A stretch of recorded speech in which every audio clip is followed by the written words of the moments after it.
जैसे ही ठाकुर जी 1 वर्ष के हुए तो भगवान का नामकरण संस्कार हुआ। श्री गर्गाचार्य जी महाराज नामकरण करने के लिए आए। गर्गाचार्य जी ने आकर के कहा, नंद बाबा कल का मुहूर्त अच्छा है, कल नामकरण कर देंगे, आज रात्रि विश्राम कर लेते हैं। बोले ठीक है। गर्गाचार्य जी बोले लेकिन एक दिक्कत है। यशोदा मैया बोली क्या? हम किसी के हाथ का बना भोजन नहीं करते, खुद बना के अपने ठाकुर जी को भोग लगा के तब पाते हैं। यशोदा मैया बोली अरे तो इसमें दिक्कत की क्या बात है, मैं आपको चूल्हा दे देती हूं, आपको बर्तन दे देती हूं, सारी सामग्री दे देती हूं, आप बनाइए। गर्गाचार्य जी बोले जो जो कृपा दे दीजिए। यशोदा मैया ने सब सामग्री दी, गर्गाचार्य जी ने भोजन तैयार किया। अब बढ़िया एक पात्र में खीर बनाई। खीर में इलायची डाली, केसर डाला, मिश्री डाली, बढ़िया सुगंधित, आहा अति आनंदित खीर बनाई। खीर भी पता कौन सी अच्छी लगती है, वो रबड़ी जैसी हो जाती है, गाढ़ी गाढ़ी। कई लोग पतली पतली खीर बनाते हैं, लेकिन खीर बढ़िया लगती है, गाढ़ी गाढ़ी हो जाए, उसमें बढ़िया केसर का सा। आ गया मुंह में पानी। तो सोचो ठाकुर जी की क्या दशा हुई होगी जब गर्गाचार्य जी ने बनाई। यही हुआ, जैसे ही गर्गाचार्य जी ने खीर बनाई, अपने शालिग्राम भगवान के सामने जैसे ही उसको सजाया, तुलसी छोड़ करके, और त्वदीयम वस्तु गोविंद तुभ्यमेव समर्पयेत् ग्रहाण सुमुखो भुक्त्वा प्रसीद परमेश्वर, ये भोग लगाने का मंत्र है। अब गर्गाचार्य जी का नियम था कि वो जब भोग धरते थे ना, उसके बाद 108 माला करते थे नेत्र बंद करके, और 108 माला होने पर तब भोग अनौसर करते थे। गर्गाचार्य जी ने भोग रखा और जैसे ही आंख बंद करके नाम जप करने लगे, अंदर आंगन में ठाकुर जी बलराम जी के साथ खेल रहे थे। अभी 1 वर्ष के हुए, थोड़े थोड़े चलते हैं फिर गिर जाते हैं, फिर घुटमुन घुटमुन चलते हैं, फिर खड़े होते हैं, फिर गिर जाते हैं, ऐसी स्थिति में है। तो ठाकुर जी बलराम जी के साथ खेल रहे थे, खेलते खेलते अचानक रुक गए। बोलना तो जानते नहीं, थोड़ा थोड़ा बोलते हैं। बलराम जी बोले का भयो? अच्छा, मनी मन में दोनों की बात होती है। ठाकुर जी बोले अरे भैया आज एक बहुत जोर को भगत आयो है, नामकरण करवे आयो हमारो, माने ऐसी जोर की खीर बनाई है, वहां में बढ़िया केसर डाली है, इलायची डाली है और मिश्री डाली है, बिल्कुल रबड़ी जैसी खीर है। मेरा तो मुंह में पानी आ रहा हो, खावे को मन कर रहा है। ताऊ जी बोले तो फिर रुको काई को, चलो जा, और बढ़िया लगे तो मुक्कू भी बुला लियो। ठाकुर जी बोले ठीक है। गुटमुन गुटमुन गुटमुन चल के ठाकुर जी जैसे तैसे मटक मटक के बाहर पहुंचे, और यहां गर्गाचार्य जी बैठे थे, नाम जप कर रहे थे। आगे उनके शालिग्राम भगवान के सामने खीर रखी थी। ठाकुर जी ने उठाई और गोद में रख करके और बढ़िया प्रेम से पाने लगे, मुंह पे पूरे पे लगा लियो, नाक पे लग गई। छोटे छोटे हाथ हैं ठाकुर जी के, प्रेम से पा रहे हैं। गर्गाचार्य जी के जैसे ही भजन पूर्ण हुआ, माला नीचे रख के जय हो मेरे शालिक। खीर कहां गई? तभी देखा तो थोड़ी दूर पे ही महाराज हाथ पांव सब सने हैं, मुंह पे पूरी खीर गिरी है और नीचे फैली पड़ी है, और ठाकुर जी प्रेम भाव से खीर खा रहे हैं। और जैसे ही गर्गाचार्य जी ने देखा तो हंसने और लगे। 2 दतुइयां दिख रही हैं ठाकुर जी की, अभी 2 ही दांत आए हैं। अरे यशोदा देख, तेरे लाला ने कहा कियो, मेरे ठाकुर जी को भोग झूठो कर दियो सबरो। यशोदा मैया दौड़ी दौड़ी आई, बोले बाबा बाबा बाबा नाराज मत हो, छोटो बालक है, आप क्षमा कर दियो। बोले देख पूरी खीर खा गए हो।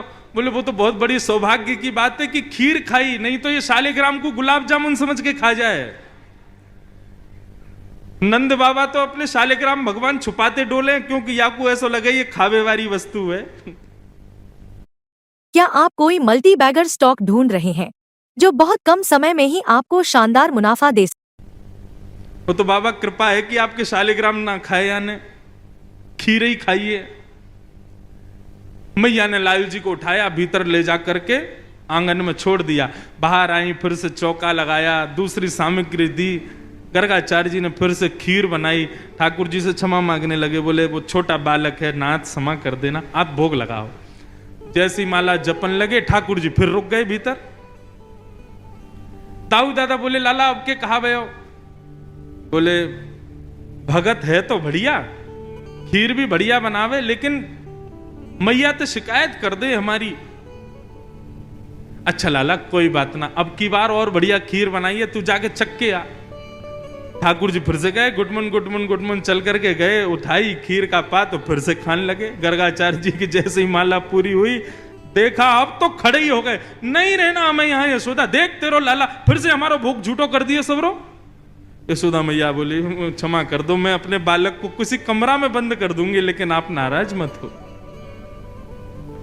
ठाकुर जी को ले जाके एक कमरे में छोड़ दिया और मैया ने फिर से सब सामग्री दी। ठाकुर जी ने खोली खिड़की और खिड़की पकड़ करके अब 1 वर्ष के ठाकुर जी और गुस्सा में देख रहे हैं गर्गाचार्य जी को। गर्गाचार्य जी भी देख रहे हैं, शैतान बालक। ठाकुर जी भी मन मन सोच रहे हैं, दारी के अभी तो तेने शैतानी देखी ना है हमारी, अब के बना तो को बताऊंगा मैं। गर्गाचार्य जी ने भोग बनाया, तीसरी बार भोग रखा। ठाकुर जी क्षमा कर दियो, छोटो बालक है, अब की बार भोग लगाओ। और जैसे ही त्वदीयम वस्तु गोविंद नाम जप करने लगे, ठाकुर जी उतरे और धीरे से खिड़की खोली, दरवाजा खोला, गुटमुन चल करके बाहर आए और उठाया खीर का पात्र। और जैसे ही पाने लगे, गर्गाचार्य जी को संदेह हो गया था कि कहीं बालक फिर से तो नहीं आ गया। जैसे ही नेत्र खोल करके देखा तो नन्हे से गोपाल जी के ही 4 भुजा प्रकट हो गई। शंख चक्र गदा पद्म ठाकुर जी ने अपनी भुजाओं में धारण कर लिया। चतुर्भुज नारायण के रूप में नन्हे से बालक के रूप में ही प्रकट हो गए। और एक भुजा से तो स्वयं खीर खा रहे हैं और अपनी झूठे हाथ से ही गर्गाचार्य जी को खिला रहे हैं। गर्गाचार्य जी नतमस्तक हो गए, बोले नाथ क्षमा करना, मैं आपके रूप को पहचान नहीं पाया। ठाकुर जी बोले हमने ये रूप आपको इसलिए दिखाया है कि कल जब आप हमको हमारा नामकरण करोगे तो हमारे ग्रह नक्षत्र देख करके आपको सब पता चल जाएगा कि मैं कौन हूं। लेकिन ये सच्चाई हमारी मैया को मत बताना कि मैं कौन हूं। आपको छुपाना है कि मैं परमात्मा। मैया अभी मुझसे प्रेम करती है, मुझे दुलार करती है, मुझे बहुत स्नेह देती है। यदि वाकू पतो चल गई कि मैं भगवान हूं तो कहीं मंदिर में दियावेगी मुझको पुजारी जी, या की पूजा करे करो, भगवान है ये, मुझको मंदिर में ना जानो, मैं तो मैया के पास ही रहूंगा। बंधु आप जब बाल लीला सुनोगे तो आपको एक चीज पता चलेगी कि सबकी कोई ना कोई चाह है, लेकिन हमारे लाल जी की केवल एक ही चाह है कि मेरा भक्त सदा मुझसे प्रेम करे और जितना हो सके मुझसे प्रीति लुटावे मेरे ऊपर। उनको भगवान बनने का शौक नहीं है, सुबह शाम दिया बत्ती अगरबत्ती देखने का शौक नहीं है। आप प्रेम से क्या प्रदान करते हो, क्या देते हो, क्या सुनाते हो, वो उसके भूखे हैं, वो दिया करो। नामकरण संस्कार हुआ और बड़े भाई का नाम बलराम और छोटे भाई का शुक्ले रक्तस्थता पीत इदानिम कृष्णताम गत, भगवान का नाम कृष्ण रखा गया। बोलो बाल कृष्ण लाल की जय। बंधुओं कई लोग इस नाम को अशुद्ध बोलते हैं, कई लोग कृष्ण बोलते हैं, कई लोग कृष्ण बोलते हैं, कोई कृष्णा बोलता है। भगवान का नाम शुद्ध उच्चारण करो। नाम क्या है? कृष्ण, भगवान, जय श्री कृष्ण। कृष्ण शब्द का अर्थ क्या है? वैसे तो कृष्ण शब्द का अर्थ, शाब्दिक अर्थ देखोगे तो थोड़ा सांवला, थोड़ा काला, उसको कृष्ण कहते हैं। लेकिन कृष्ण का भावार्थ यदि सुनोगे तो कृष्ण यानी कि पृथ्वी का मालिक, कृषि, और न यानी कि निवृत्ति। जिनका नाम गाने से पृथ्वी पर रहने वाले हम सब जीवात्माओं को निवृत्ति मिल जाती है, प्रवृत्ति छूट करके हम निवृत्त हो जाते हैं, उनका नाम है कृष्ण, भगवान कृष्ण। ठाकुर जी का नाम कृष्ण पड़ा, लेकिन गर्गाचार्य जी बोले मैया एक बात बता दूं, घबराना मत। बोले क्या? आपके लाला के एक नाम नहीं होंगे, अनेक नाम होंगे। ये बहुत सारी लीला करेगा, उन लीलाओं के अनुसार इसके नाम बदलते रहेंगे। कोई माधव, मधुसूदन, केशव, गोपाल, गोविंद, ऐसे लाला के बहुत सारे नाम होंगे। तो इसलिए आप चिंता मत करना कभी। मैया बोली कोई बात नहीं। अब तो ठाकुर जी थोड़े थोड़े बड़े हुए। आज जैसे ही यशोदा मैया आई लाला के पास, तो ठाकुर जी बोले मैया। अब तो जैसे ही मैया ने सुनी मैया, फिर से बोलियो, बोले मैया। अब तो मैया लेकर के दौड़ी बाबा के पास, बोले देखो आज लाला कहा बोलो, बोले कहा बोलो, बोलो बोलो मैया। नंद बाबा ने जैसे ही गोद में लियो, सो बाबा की दाढ़ी पकड़ के बोले बाबा। अब तो नंद बाबा नाचन लगे, बोले जय हो जय हो, अरे आनंद मनाओ, ढोल बजाओ, नगाड़े बजाओ, मंगल गाओ, हमारा लाला बोलन लगो। सोचो, पूरे विश्व को बुलाने वाला खुद बोलना सीख रहा है, पूरे विश्व को चलाने वाला उंगली पकड़ के चलना सीख रहा है। यशोदा मैया ने आज अपनी तिजोरी में से सोने की छोटी छोटी पायल निकाली और ठाकुर जी के चरणों में पहना दी, और पहना करके ठाकुर जी को छोड़ दिया फर्श पे। मैया बजाने लगी ताल, और वह ताल को सुनकर के ठाकुर जी अपने पैर उठा उठा करके नृत्य कर रहे हैं और सब लोगों के मन को मोह रहे हैं। बलराम जी आए, बोले कहा भयो, बोले आज लाला ने मैया और बाबा कही। बलराम जी ने ठाकुर जी को देखो, सो बलराम जी को देख करके बोले भैया। ओ अब तो बलराम जी भी नाचने लगे, पूरा ब्रजमंडल नाच रहा है। सूरदास जी वर्णन कर रहे हैं, कहने लागे मोहन मैया मैया, कहने लागे मोहन मैया मैया, कहने लागे मोहन मैया मैया, कहने लागे मोहन मैया मैया। पितानंद सो बाबा रे बाबा, पितानंद सो बाबा रे बाबा, पितानंद सो बाबा रे बाबा, पितानंद सो बाबा रे बाबा। और हलधर सो भैया, और हलधर सो भैया, और हलधर सो भैया भैया भैया, कहने लगे मोहन मैया मैया, कहने लगे मोहन मैया मैया, कहने लगे मोहन मैया मैया, कहने लगे मोहन मैया। बोल बाल कृष्ण लाल की जय। करताल बजा के गाओ।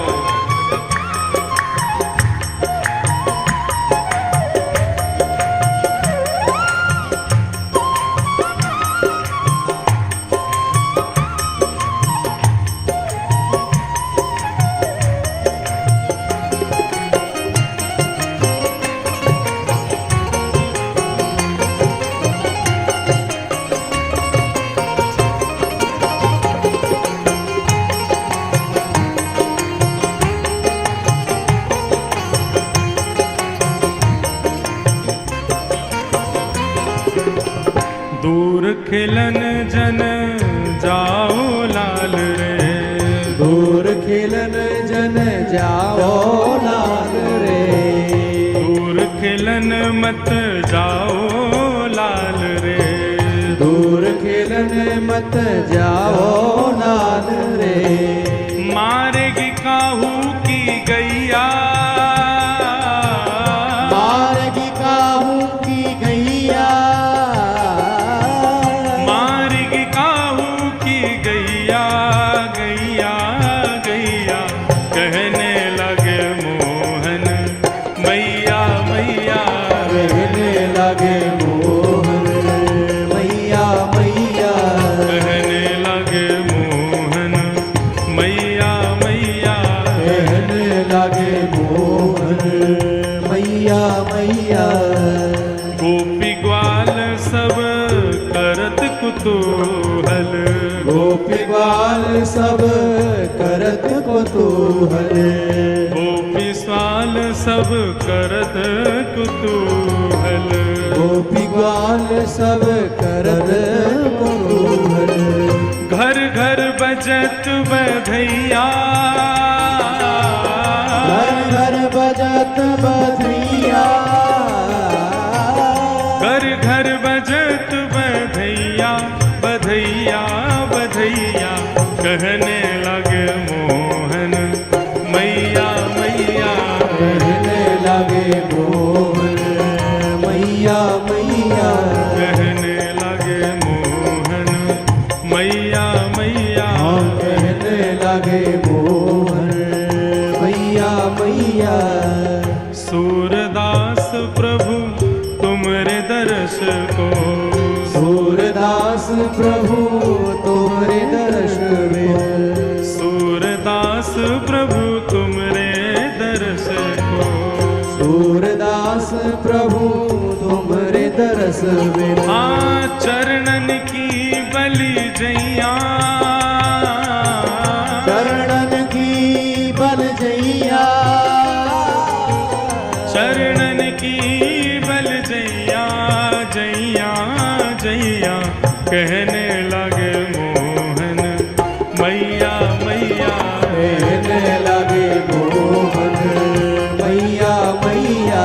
कहने लगे मोहन मैया मैया। कहने लगे मोहन मैया मैया। कहने लगे मोहन मैया मैया। कहने लगे मोहन मैया मैया। सूरदास जी वर्णन करते हैं मणिखंबणि प्रतिबिंब बिलोकत। इतना सुंदर भाव है। नंद भवन में जो खंबे लगे हैं ना, उन खंबों में मणियां लगी हैं, और वो मणियां ऐसी हैं कि उन मणियों में प्रतिबिंब दिखाई देता है। मतलब जिस शीशे की तरह आप अपने आप को देख सकते हो। तो क्या होता है, बोले मणि में जब ठाकुर जी अपने आप को देखते हैं तो अपने आप को देख करके ठाकुर जी नाचने लग जाते हैं। कमर पे हाथ रखते हैं, सिर पे हाथ धरते हैं, फिर मटक मटक के नाचते हैं खुद को देख देख करके। सूरदास जी कहते हैं इस रूप को देख करके गोपी ग्वाल बल जैया, सब गोपी ग्वाल आ करके लाला की बलैया लेती हैं। ऐसी मधुर लीला है।